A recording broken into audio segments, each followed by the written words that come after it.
Oh, thanks, man. There you go.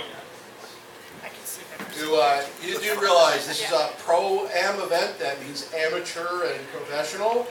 So let's be really clear about this. I'm on the amateur side. So as fast as you can lower your expectations, the better this is going to go. Just saying.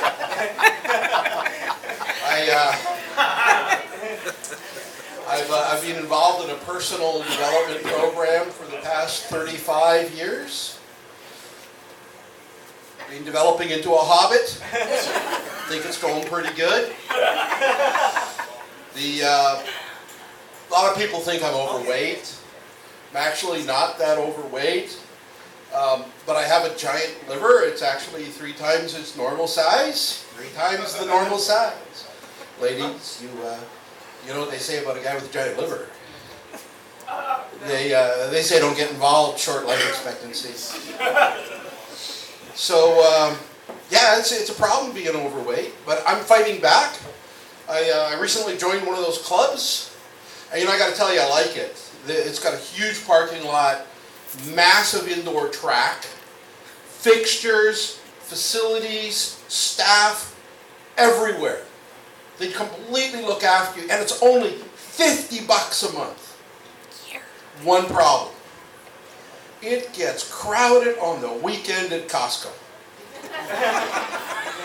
But, I keep working on the health. A couple of years ago, I got really serious about my health.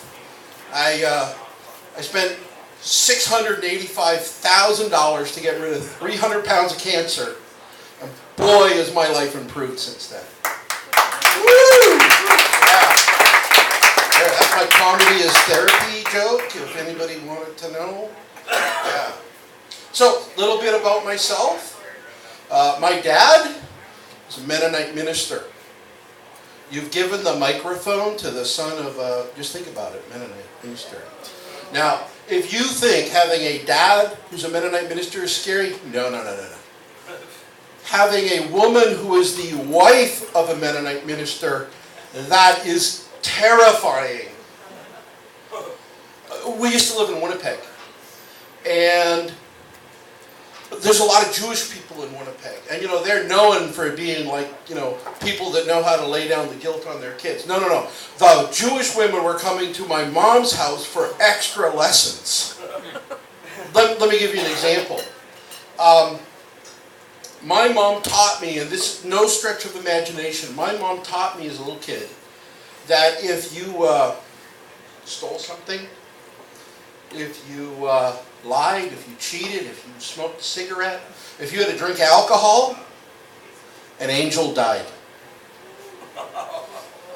And I'd be out like for a couple hours, and I'd come in and she'd say, Gerald, what have you been up to? How many angels did you kill today? I'm 9. Like, give me a break. But hold on a second. My friend Gary's here. Gary, how many beers have you had? 2. 2 angels dead. Yeah. Over there at that birthday table? Oh, come on, you guys are hitting 5 or 6. You see that couple back there? I know what he's got planned for her later. In heaven, they call you wing cutter. Yeah, you're taking them out by the 100. Yeah, I'll tell you. This lifestyle, my mom, we're all going to hell because we're all angel killers. It's a hard line to be the kid of a Mennonite minister. It was rough. Do you guys remember middle school, junior school? Grade 7 and 8? Oh, so much fun. Grade 7, I'm this completely naive little Mennonite kid. And we get the sex film. I don't know what to think. I go home, Mom, we had the sex film today at school. I just can't picture you and Dad doing those things I learned about. My mom says, neither could I, you're adopted.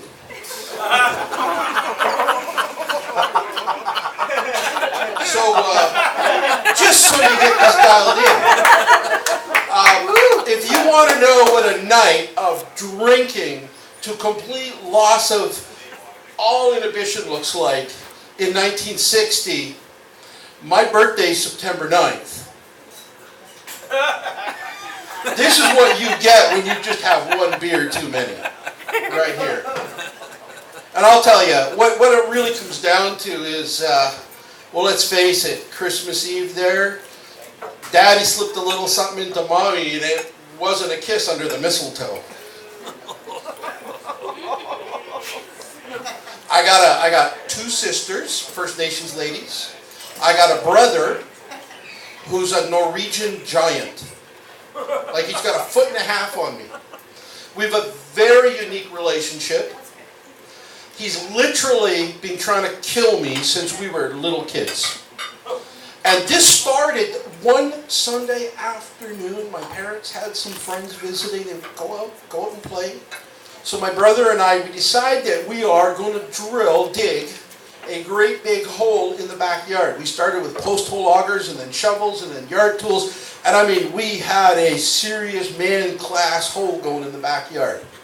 So we're going, okay, like, how deep is it really? And we start arguing, and I go, forget this, I'm the older brother, so I just jump in the hole. I'm going to find out how deep it is. My little brother, he is not a happy guy. Well, what can he do? So he channels his Viking ancestors, picks up a hoe, and cuts my head open with it. Like, I'm like 6 and I got 30 stitches in my head. Was my mom pissed? She had to use a good tea towel to hold my head together all the way to the hospital. And she, like, literally, my whole life, never let me forget that she had to use a towel to hold my head together. And it was my brother that hurt me. Moral of the story? Beware of hoes. One more and I'll leave. Because you know it's time for me to go. So this whole growing up thing was hard. Like, and if you thought that stuff was bad, man, you get to be a teenager. Well, you get to that point where you start arguing with your parents about values. My parents are absolutely dyed-in-the-wood, dedicated pacifist Mennonites. Until I started having value clashes with them.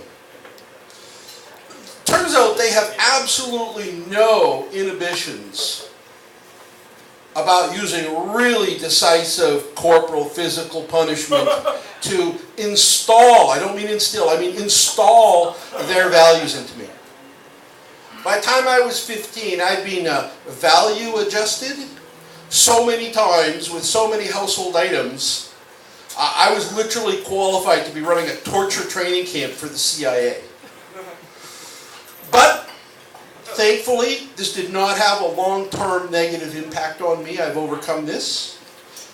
But I am looking to get into a counseling relationship with a dominatrix to work out some mommy issues. My time. Thank you. I don't like that. Awesome. For Gerry Wiebe. Thank you very much, Gerry.